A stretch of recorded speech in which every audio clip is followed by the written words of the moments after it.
Thank you, Mr. Chairman. Thank you, Mr. Secretary, for being here, you and your team. I appreciate it. This has actually been helpful to me to think through this issue. Mr. Duffy, my friend Mr. Duffy, said earlier in the hearing that you're in violation of the law. I think I got it right. And he said you should be doing everything to get back compliance. We've heard from a number of lawyers on both sides of the aisle. I'm not one. But this issue of endeavoring to get in compliance, I think, is the appropriate way of looking at this.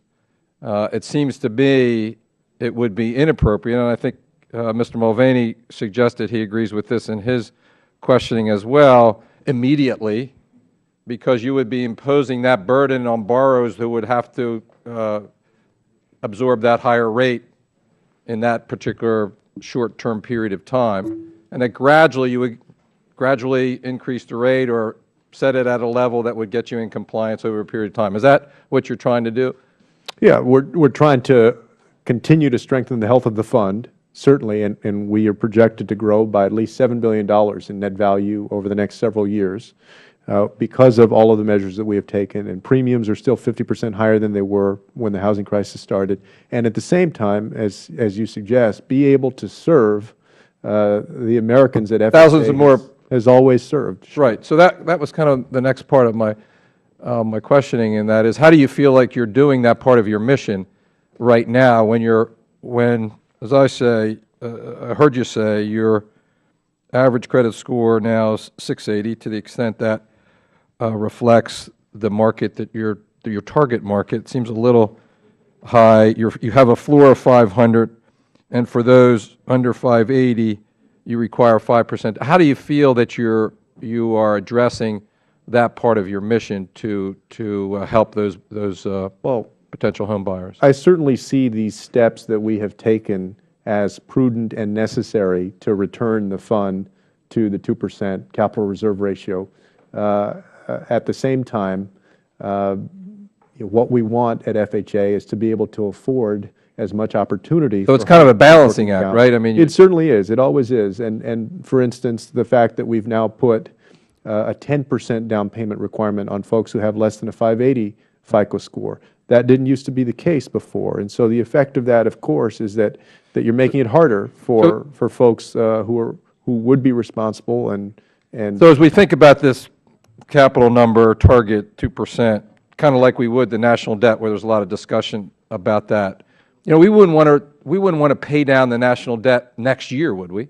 Because that would impose a huge burden on the taxpayers next year. We want to stabilize it first and then gradually lower it by fiscal, responsible fiscal and tax policy, wouldn't we?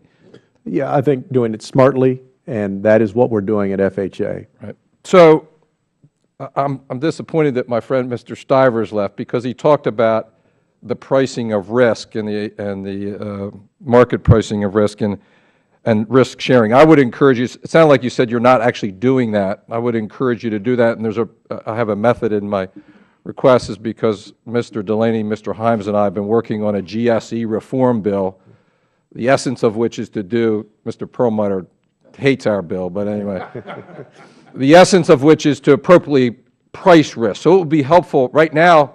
Fannie and Freddie are doing that, right? They're selling off some of that risk, and we're getting some better idea of how those mechanisms work. So it might be helpful for us to understand what that pricing mechanism might look like if you would do it as well.